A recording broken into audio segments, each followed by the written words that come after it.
डीजीपे से डिजिटल सेवा portal top up करने का। अब कुछ हमारे जो हम आप फील्ड से हमें कुछ चीज़ें आती हैं, उसके बेसिस पे हमने कुछ डूज एंड डोंट्स बनाए कि क्या करना चाहिए क्या नहीं करना चाहिए। एक तो जैसे कोविड पीरियड चल रहा है, सब देख रहे हैं, अभी भी कोविड ख़त्म नहीं हुआ है। तो आप जब ट्रांजैक्शन बायोमेट्रिक ट्रांजैक्शन करते हैं तो इंश्योर करिए कि हर बार अपना जो बायोमेट्रिक मशीन है उसको क्लीन करिए हर बार, हर ट्रांजैक्शन के बाद। उससे क्या होता है कि आपका भी थोड़ा सेफ्टी रहता है और जो कस्टमर उनके लिए भी सेफ्टी रहता है, वो कोविड से संक्रमण होने से उनको बचा सकते हैं।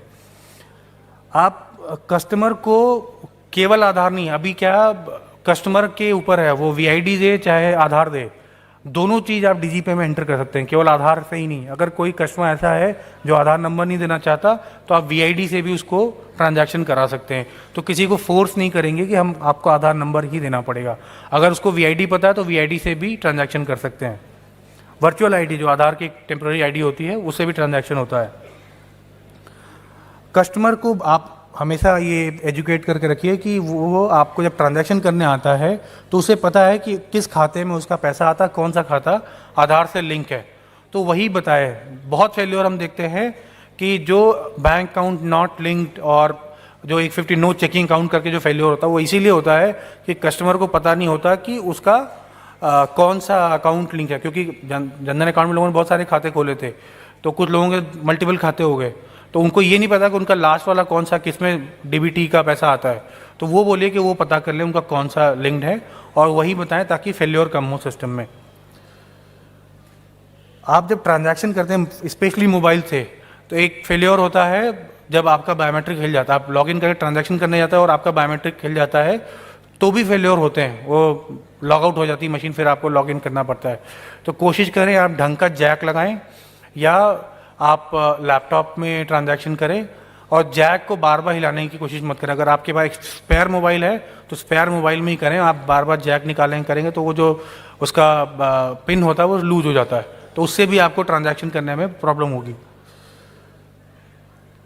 आप हमारे यहाँ जो चार्जबैक्स आते हैं, डिस्प्यूट्स आते हैं, फिर हमारे से हम लोग फ़ोन करके आपको इंक्वायरी करते हैं कि ये ट्रांजैक्शन हुई, आपने पैसे दिए नहीं दिए। तो इसके लिए हमेशा जब आप कैश देते हैं, बहुत सारे हमारे पास डेलिबरेट कंप्लेंट्स आती हैं, किसी ने जानबूझ के पैसा लेने के बाद भी कंप्लेन करते हैं कि हमें तो पैसा नहीं मिला। अपने बैंक में जाते हैं, उनको लगता है कि बैंक उनको दोबारा से पैसा देगा। तो उस केस में आप एक रजिस्टर मेंटेन करिए जिसमें कोई ऐसा कॉन्फिडेंशियल डिटेल ना रखे, जैसे आधार नंबर ऐसा कुछ ना लिख के, उसका नाम नंबर उसका पता लिख ले और उससे सिग्नेचर ले ले कि उसको आपने ये पैसा दिया है, प्लस उसको रिसीप्ट भी जरूर दें। अभी एक हमने मशीन इंटीग्रेट करी है जो हम लोग हमारे पोर्टल पे भी अवेलेबल है, तो वो बहुत इकोनॉमिकल प्रिंट से निकाल सकते हैं, कॉस्ट उसकी कम होती है कंपेयर टू जो नॉर्मल प्रिंटर होता है, तो आप उसको यूज़ करें। थर्मल प्रिंटर प्रिंट निकलता है, बहुत इकोनॉमिकल है, छोटा सा उसमें एक रोल लगता है, तो प्रिंट करके रिसीप्ट जरूर दें और अपने रजिस्टर में उनसे एक्नॉलेजमेंट जरूर लें कस्टमर से कि उनको पैसा मिल गया है।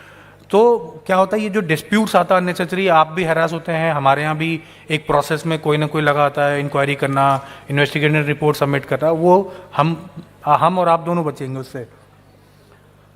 बहुत सारे लोगों का क्या होता है कि बैंक डिटेल अपडेटेड नहीं है या वो अपडेट कर देते हैं, उन्हें पता नहीं होता है।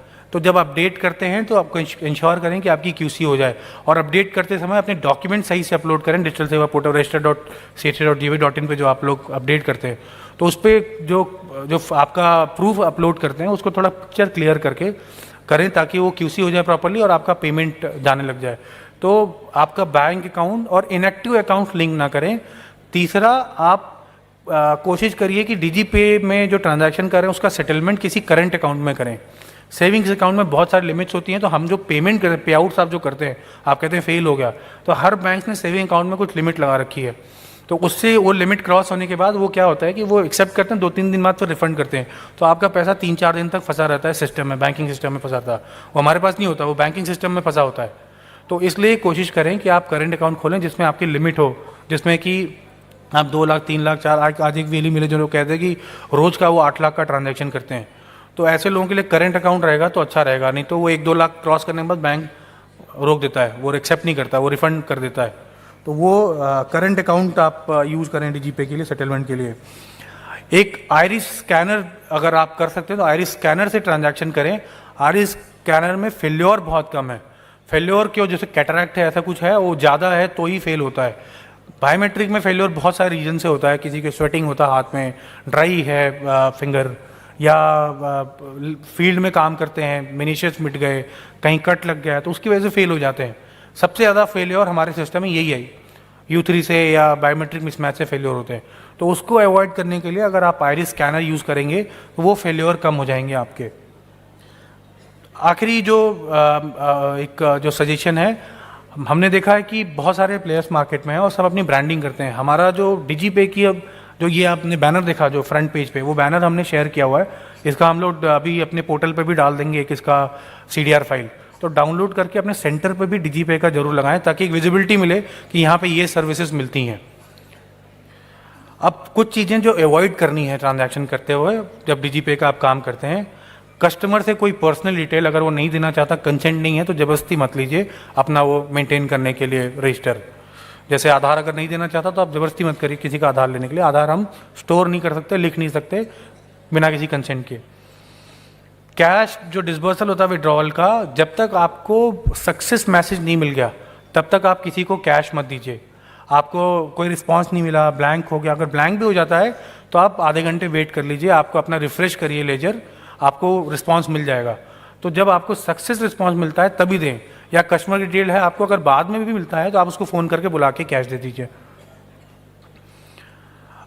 वैसे ही डिपॉजिट अभी स्टार्ट किया है, कुछ वैलीज ने करना शुरू कर दिया है, तो डिपॉजिट में भी यही है, जब तक आपको सक्सेस रिस्पांस नहीं मिला, डिपॉजिट सक्सेसफुल है, तब तक आप कैश मत लीजिए।